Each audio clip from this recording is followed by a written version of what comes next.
ಕಾರ್ತಿಕ ಪೂರ್ಣಿಮಾ 2025 ಶುಭ ಮುಹೂರ್ತ, ಪೂರ್ಣಿಮಾ ಪೂಜೆ ವಿಧಾನ, ಮಹತ್ವ, ಆಚರಣೆಗಳಿವು. ಕಾರ್ತಿಕ ಪೂರ್ಣಿಮಾವನ್ನು ಗೌರಿ ಹುಣ್ಣಿಮೆಯೆಂದು ಕರೆಯಲಾಗುತ್ತದೆ. ಈ ಕಾರ್ತಿಕ ಪೂರ್ಣಿಮಾ ಪೂಜೆಯು ನಮ್ಮೆಲ್ಲಾ ಪಾಪಗಳನ್ನು ಪರಿಹಾರ ಮಾಡುವುದು. 2025ರ ಕಾರ್ತಿಕ ಪೂರ್ಣಿಮಾವನ್ನು ನವೆಂಬರ್ 5 ಬುಧವಾರ ಆಚರಿಸಲಾಗುತ್ತಿದ್ದು, ಈ ಪೂರ್ಣಿಮಾದ ಶುಭ ಮುಹೂರ್ತ, ಕಾರ್ತಿಕ ಪೂರ್ಣಿಮಾ ಪೂಜೆ ಮಾಡುವ ವಿಧಾನ, ಮಹತ್ವ ಮತ್ತು ಮಂತ್ರಗಳಿವು. ಹುಣ್ಣಿಮೆ ಮತ್ತು ಅಮಾವಾಸ್ಯೆ ತಿಥಿಯು ಹಿಂದೂ ಧರ್ಮದ ಅತ್ಯಂತ ಮಹತ್ವದ ದಿನವಾಗಿದೆ. ಕಾರ್ತಿಕ ಮಾಸದ ಹುಣ್ಣಿಮೆ ತಿಥಿಯನ್ನು ಕಾರ್ತಿಕ ಪೂರ್ಣಿಮಾ ಅಥವಾ ಗೌರಿ ಹುಣ್ಣಿಮೆ ಎಂದು ಕರೆಯಲಾಗುತ್ತದೆ. ಕಾರ್ತಿಕ ಪೂರ್ಣಿಮಾವು ಕಾರ್ತಿಕ ಮಾಸದ ಮಹತ್ವವನ್ನು ಮತ್ತಷ್ಟು ಎತ್ತರಕ್ಕೆ ತೆಗೆದುಕೊಂಡು ಹೋಗುತ್ತದೆ. ಕಾರ್ತಿಕ ಪೂರ್ಣಿಮಾ ದಿನದಂದು ಗುರುನಾನಕ್ ಜಯಂತಿಯನ್ನು ಕೂಡ ಆಚರಿಸುವ ಸಂಪ್ರದಾಯವಿದೆ. ಕಾರ್ತಿಕ ಪೂರ್ಣಿಮೆಯ ದಿನದಂದು ಅನೇಕ ಮನೆಗಳಲ್ಲಿ ಸತ್ಯನಾರಾಯಣ ಪೂಜೆಯನ್ನು ಕೂಡ ನೆರವೇರಿಸುವ ಪದ್ಧತಿಯಿದೆ. ಈ ದಿನ ಲಕ್ಷ್ಮೀ ನಾರಾಯಣರನ್ನು ಪೂಜಿಸುವುದು, ಪವಿತ್ರ ನದಿಗಳಲ್ಲಿ ಸ್ನಾನ ಮಾಡುವುದು, ತಮ್ಮ ಕೈಲಾದಷ್ಟು ದಾನವನ್ನು ಮಾಡುವುದು ಮಂಗಳಕರವಾಗಿದೆ.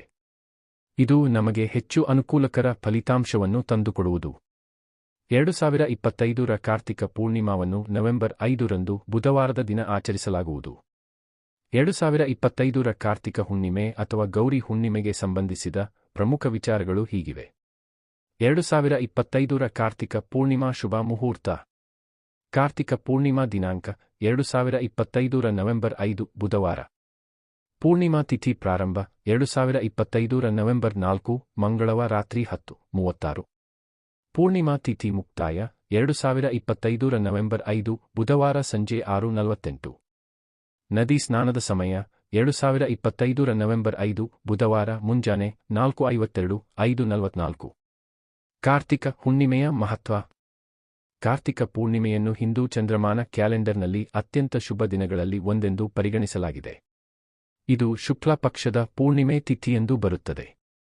ಸ್ಕಂದ ಪುರಾಣ, ಪದ್ಮ ಪುರಾಣ ಮತ್ತು ಭವಿಷ್ಯ ಪುರಾಣದಂತಹ ಗ್ರಂಥಗಳು ಈ ದಿನ ಮಾಡುವ ಪೂಜೆಯಿಂದ ಪಾಪಗಳು ಪರಿಹಾರವಾಗುವುದು ಮತ್ತು ದೈವಿಕ ಆಶೀರ್ವಾದಗಳನ್ನು ಸುಲಭವಾಗಿ ಪಡೆದುಕೊಳ್ಳಬಹುದು ಎಂದು ಹೇಳಲಾಗಿದೆ.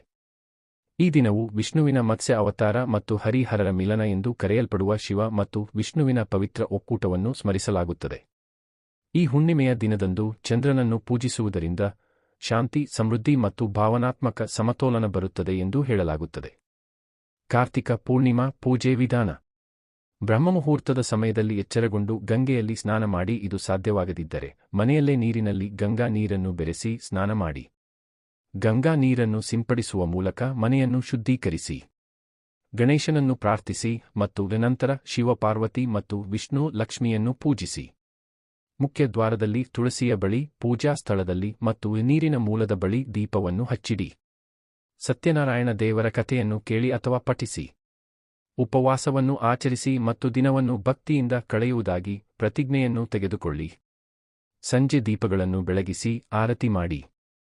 ದೀಪಾವಳಿಯಂತೆ ಮನೆ ಮತ್ತು ಅಂಗಳವನ್ನು ದೀಪಗಳಿಂದ ಅಲಂಕರಿಸುವುದು ಈ ದಿನದಂದು ಬಹಳ ಶುಭವೆಂದು ಪರಿಗಣಿಸಲಾಗಿದೆ. ಪೂಜೆಯ ಕೊನೆಯಲ್ಲಿ ತಿಳಿದೋ ಅಥವಾ ತಿಳಿಯದೆಯೋ ಮಾಡಿದ ತಪ್ಪುಗಳಿಗೆ ಕ್ಷಮೆಯನ್ನು ಕೇಳಿ ಪ್ರಸಾದವನ್ನು ವಿತರಿಸಿ ನೀವು ತೆಗೆದುಕೊಳ್ಳಿ. ಕಾರ್ತಿಕ ಹುಣ್ಣಿಮೆಯನ್ನೇಕೆ ಆಚರಿಸಲಾಗುತ್ತದೆ ಗೊತ್ತಾ? ಪುರಾಣಗಳ ಪ್ರಕಾರ ಭೂಮಿಯ ಮೇಲಿನ ಸಕಲ ಜೀವ ಸಂಕುಲವನ್ನು ರಕ್ಷಿಸಲು ವಿಷ್ಣು ಈ ದಿನದಂದು ಮತ್ಸ್ಯ ಅವತಾರವನ್ನು ತೆಗೆದುಕೊಂಡನು. ಆದ್ದರಿಂದ ಈ ದಿನದಂದು ವಿಷ್ಣುವನ್ನು ಪೂಜಿಸುವುದು, ಉಪವಾಸ ಮಾಡುವುದು ಮತ್ತು ದಾನ ಮಾಡುವುದು ಅತ್ಯಂತ ಫಲಪ್ರದವೆಂದು ಪರಿಗಣಿಸಲಾಗಿದೆ. ಅನೇಕ ಜನರು ಈ ಸಂದರ್ಭದಲ್ಲಿ ಸತ್ಯನಾರಾಯಣ ಪೂಜೆಯನ್ನು ಆಯೋಜಿಸುತ್ತಾರೆ. ಇದು ಅವರ ಮನೆಗಳಿಗೆ ಶಾಂತಿ ಮತ್ತು ಸಮೃದ್ಧಿಯನ್ನು ತರುತ್ತದೆ. ಈ ಕಾರ್ತಿಕ ಪೂರ್ಣಿಮೆಯ ಹಬ್ಬವು ನಂಬಿಕೆ, ದಾನ ಮತ್ತು ಶುದ್ಧತೆಯನ್ನು ಸಂಕೇತಿಸುತ್ತದೆ. ಆದ್ದರಿಂದ ನವೆಂಬರ್ 5ರ ಬೆಳಿಗ್ಗೆ ಬ್ರಹ್ಮ ಮುಹೂರ್ತದಲ್ಲಿ ಎದ್ದು ಸ್ನಾನ ಮಾಡಿ ದಾನ ಮತ್ತು ಪೂಜೆಯನ್ನು ಮಾಡಿ. ಏಕೆಂದರೆ ಈ ದಿನ ಮಾಡುವ ಪ್ರತಿಯೊಂದು ಶುಭ ಕಾರ್ಯದ ಫಲಿತಾಂಶಗಳು 100 ಪಟ್ಟು ಹೆಚ್ಚಾಗಿರುತ್ತದೆ. ಕಾರ್ತಿಕ ಪೂರ್ಣಿಮೆಯ ದಿನದಂದು ನೀವು ಈ ಕೆಲಸಗಳನ್ನು ಮಾಡಬೇಕು. ಕಾರ್ತಿಕ ಪೂರ್ಣಿಮೆಯ ದಿನದಂದು ನೀವು ಈ ಕೆಲಸಗಳನ್ನು ಮಾಡಬೇಕು. ಪವಿತ್ರ ಸ್ನಾನ. ಗಂಗಾ, ಯಮುನಾ, ಗೋದಾವರಿ, ಪುಷ್ಕರ, ವಾರಣಾಸಿ, ರಾಮೇಶ್ವರಂ ಮುಂತಾದ ನದಿಗಳಲ್ಲಿ ಸೂರ್ಯೋದಯಕ್ಕೆ ಮೊದಲು ಸ್ನಾನವನ್ನು ಮಾಡುವುದರಿಂದ ಪಾಪಗಳು ಕಳೆಯುವುದು ಮತ್ತು ಆಧ್ಯಾತ್ಮಿಕ ವಿಮೋಚನೆಯ ಹಾದಿಯನ್ನು ಅನುಸರಿಸಲಾಗುವುದು.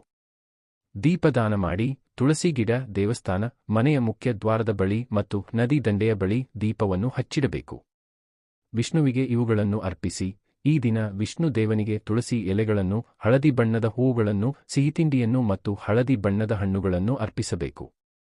ಈ ಮಂತ್ರಗಳನ್ನು ಪಠಿಸಿ ಓಂ ನಮೋ ಭಗವತೆ ವಾಸುದೇವಾಯ, ಶ್ರೀ ವಿಷ್ಣು ಸಹಸ್ರನಾಮ ಮತ್ತು ಓಂ ನಮಃ ಶಿವಾಯ ಮಂತ್ರಗಳನ್ನು ಪಠಿಸಬೇಕು. ಇವುಗಳನ್ನು ಪಠಿಸುವಾಗ ನೀವು ಶಿವನಿಗೆ ನೀರು, ಬಿಲ್ವಪತ್ರೆ ಮತ್ತು ದೀಪವನ್ನು ಅರ್ಪಿಸಬೇಕು. ಅನ್ನದಾನ ಮತ್ತು ದಾನ, ಬಡವರಿಗೆ ಆಹಾರ ನೀಡುವುದು, ಬಟ್ಟೆ ದಾನ ಮಾಡುವುದು ಅಥವಾ ಗೋಶಾಲೆಗಳನ್ನು ಬೆಂಬಲಿಸುವುದು ಅತ್ಯಂತ ಶುಭಕರವಾಗಿದೆ. ಇದು ಬಹುಯಜ್ಞಗಳು ಮತ್ತು ತೀರ್ಥಯಾತ್ರೆಗಳನ್ನು ಮಾಡಿದಷ್ಟು ಪುಣ್ಯ ಫಲವನ್ನು ನೀಡುತ್ತದೆ. ಕಾರ್ತಿಕ ಪೂರ್ಣಿಮಾ ದಿನದಂದು ಸತ್ಯನಾರಾಯಣ ಕಥೆಯನ್ನು ಓದಬೇಕು. ಸತ್ಯನಾರಾಯಣ ಪೂಜೆಯನ್ನು ಆಯೋಜಿಸಬೇಕು. ಮಂತ್ರ, ಭಜನೆ ಹಾಗೂ ಕೀರ್ತನೆಗಳಲ್ಲಿ ನಮ್ಮನ್ನು ತೊಡಗಿಸಿಕೊಳ್ಳಬೇಕು.